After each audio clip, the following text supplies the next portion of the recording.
A man was abducted, murdered, and cremated in an animal incinerator by two men.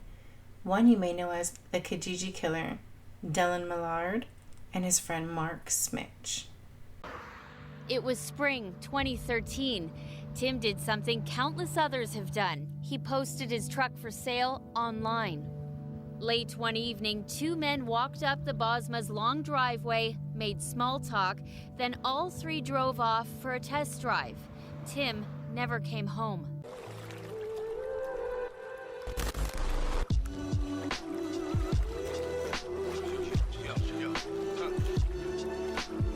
Welcome to my channel, everyone. This video is for educational and entertainment purposes only. I mean no disrespect to anyone that I speak about in this video. Dellen Millard and Mark Smich are an unlikely pair. Millard, someone who growing up had everything, coming from a rich family. But for whatever reason, he veered into a life of petty crime. The jury in this trial doesn't know that he's also facing two other murder charges, including one in connection with the death of his father. Mark and Smich had planned for over a year to steal the same make and model of Bosma's truck, to murder the owner, and then to incinerate the body.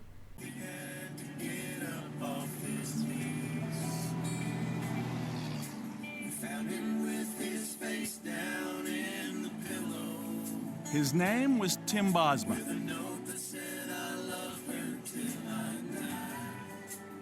A contractor and family man from Ancaster, Ontario. And in the spring of 2013, as always, a pickup truck and country music kind of guy. He drove a Dodge Ram diesel with chrome running boards. But for all its fond memories, the truck had become a money pit, and Tim decided it was time to sell. And they called Bosma to arrange a test drive for this truck that he had on Kijiji. May 16th, 2013, 9:05 p.m., the two arrived to Bosma's house on foot. The devil led the vilest form of evil down my driveway, and it smiled at me. He actually shook hands with Millard while Smich was in the background with his hoodie on. They got into the black Dodge Ram 3500 pickup truck, and Millard was at the wheel. Bosma was in the passenger seat, and Smich was directly behind him. Several hours have passed by this point, and Charlene is worried. She's out looking for her husband. She was looking in different places that were well lit. She thought maybe they wanted to see the truck in better lighting because it was so late at night. It is just a truck. You don't need him. But I do. And our daughter needs her daddy back. His disappearance, the frantic search, then the stunning news of his death. Bosma's charred remains were found days later on Millard's farm in Waterloo, Ontario. Human remains burned beyond recognition were later found on a farm nearby. These guys spent hours burning Bosma's body in this incinerator. His body was burned beyond recognition. Around the same time, Millard started to get Smich and some other friends to go with him on what he called missions. These were really nothing more than running around and stealing shit. Millard was charming and wealthy, and despite that, orchestrated elaborate petty crimes he called his missions. Smich was a high school dropout that worked odd jobs for Millard, sold cigarettes and drugs. 23-year-old pal Mark Smich, who had a taste for making gory videos and gangster rap. Yeah, you wanna get high, you wanna contest. I couldn't get a shot, the scene was too messy. It ran up in my spot, threw it back on the cabbie, and now a nigga got, and now I'm dead and they left me. Blues Clues, tell the cops anything and then you die on the news. Peace, bitch, you're deceased, kid. During these nighttime excursions, he'd steal things like a bobcat, the construction equipment, not the cat, lawnmowers, and even trees. Like, dude, what the fuck is with the trees? I don't want to know. I don't want to know. Later, a friend would describe these missions as being nothing more than strictly for the thrill of it. Millard had more than enough money to buy anything he ever wanted or needed. He was an heir to a fortune. Born into a renowned Canadian aviation family, Millard first made headlines at 14, the youngest ever to take solo flights on one day in both an airplane and helicopter. It's like holding a plate on your finger, trying to keep that thing straight, and it was very much different, but I got used to it. But by his 20s, the promising aviator would become something else, dropping out of college, getting into more and harder drugs. There had been 10 failed attempts to steal a truck, including one with a former Israeli soldier who they actually took a test drive with the day prior to Bosma's murder. Smich said that the plan was to settle on a truck and then come back when the time is right and steal it. By 9:20 p.m., Bosma had been shot dead, point-blank range, in his vehicle. Smich claimed he wasn't even in the truck when Millard shot Bosma. Millard chose not to testify, but his lawyer offered his version of the test drive, saying it was Smich who lost his cool, pulling a gun that fired accidentally, killing Bosma. So Smich got out of Millard's SUV, walked over to the Dodge Ram, saw a man slumped over onto the dash and a bullet hole through the window. By then, Tim was already dead, shot just minutes from home inside his truck. They drove from the farm to the hangar. Smich hosed down the truck. They stripped the truck, ripping out the seats, the carpet, and I believe the seatbelts. I've read a couple of different versions. Millard gave him the gun that was used to kill Bosma. So he went to a nearby field and just, dug up a hole and stuck it in there. But he can't, to this day, remember where. Next, they went back to get Millard's truck, went to the hangar, incinerated Bosma's body, and destroyed evidence. Later, they burned the stuff from the truck in a backfield at Millard's farm. Millard bought the gun used to kill Bosma from a friend, Matthew Ward Jackson. One of Millard's employees happened to recognize it from the news and sent this photo to police after it suddenly appeared at Millard's business. On May 12th, Bosma's truck was found inside a trailer in his mother's driveway. The truck was later found parked inside a trailer at Millard's mother's home. The inside stripped, the seats burned, traces of Bosma's blood everywhere. Did Mom know? I bet Mom knew.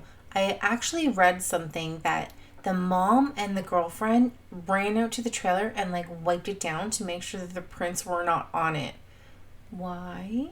Bosma's blood was found on the hatch of the incinerator, which was labeled the Eliminator. The bones found inside belonged to a male under 40.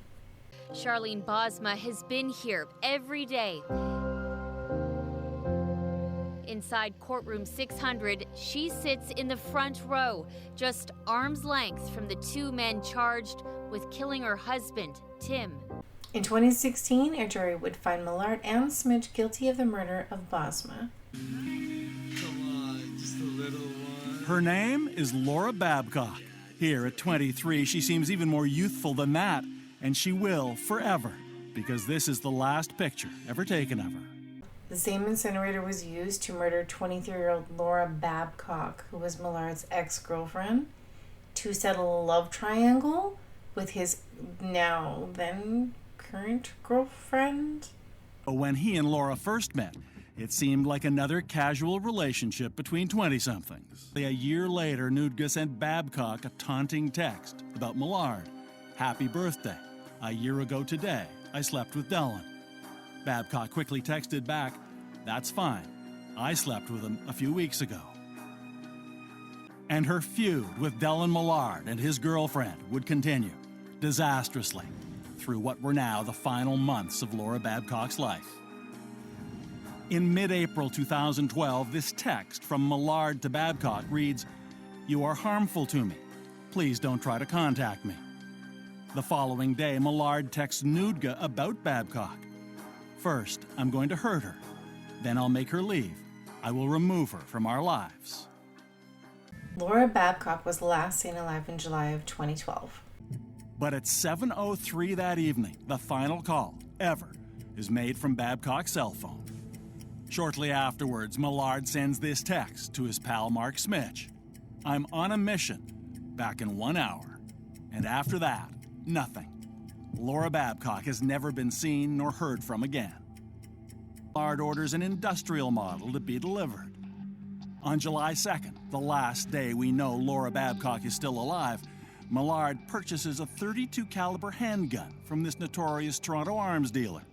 On July 4th, the day after she disappeared, the iPad Sean Lerner gave Babcock is connected to Dellen Millard's computer, renamed Mark's iPad. Millard then gives it to Smich. That afternoon, this photo is saved on Dellen Millard's iPhone. And we now know that the following day, July 5th, Dellen Millard takes delivery of the industrial incinerator he ordered, called the Eliminator. Finally, after much testing, on July 23rd, it's ready to go. Millard sends Smich this text: "Barbecue has run its warm-up. It's ready for meat." At 10:38 that evening, 20 days after Laura Babcock was last seen, a time-stamped screen grab shows a Millard Google search asking, "What temperature is cremation done at?" That's followed by this image of his pal Mark Smich at the Millard Air Hangar with an incinerator rake. And this video of sparks emanating from the incinerator, burning what forensic investigators would later say are human remains. She was murdered by these guys, and they kept her things as trophies. I don't think he wants to be known as a serial killer. Dellen Millard, 28 years, has now been formally charged with first-degree murder. At the end of the day, this is so ugly that the police actually had the name of the killer right in their hands. In December of 2017, both Millard and Smich were convicted of her murder, and that little bitch-ass Smich made a rap about her on her iPad.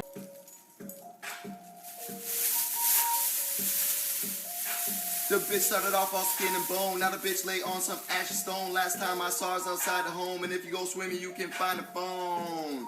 Find a phone? What? Find a phone. If you go swimming, you'll find a phone. Find a phone.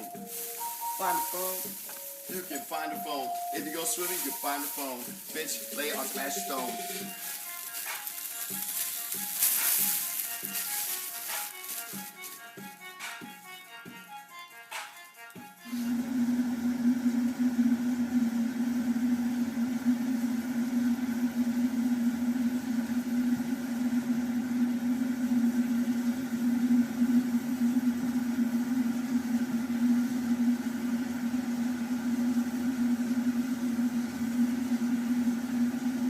Laura's remains have never been recovered.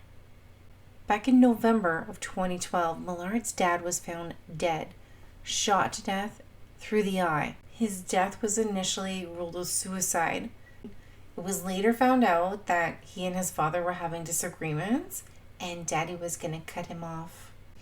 I smell a motive. Staff member Art Jennings learned of escalating tension between Dellen and his father, Wayne Millard, Millard Air's CEO. All I know is what I was told, is that Dell's father was going to cut him off because Dell was spending too much money and was not taking responsibility for the business, and his father was not going to let him ruin the business that him and his father, Dell's grandfather, had started. After the murders of Babcock and Bosma, police decided to look back into Millard's dad's case. Millard, alone, was charged with the murder of his father. He actually defended himself in court. He appealed sentences. There is something that kind of bugs me, though. Millard said, "Why would I show my identity? Why wouldn't I delete information from my phone? Why would I leave my phone on if I'm going to be putting myself at the crime scene for the murder of my father? Why would I be that sloppy?" He makes a good point. But was this just another tactic to throw police off? The original outcome was good. Millard got 75 years, 25 for each murder. But the court just made a decision, and now Mark is allowed to apply for parole after 25 years instead of 75. The question so many have struggled to reconcile is why? Why Tim? Even the Crown admitted there is no clear answer. Tim Bosma was a random target. We found him with his face down in the pillow. His name was Tim Bosma.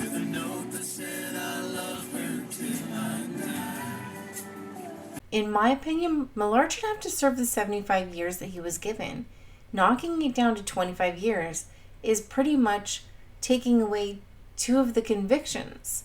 It's a sad one, but I hope you guys all enjoyed this story. And if you did, please give it a big thumbs up. And don't forget, if you're enjoying the content, make sure you subscribe to the channel so you don't miss anything that's coming out. Here's another video in case you want to watch something else. Take care. I'll see you in the next one. Peace.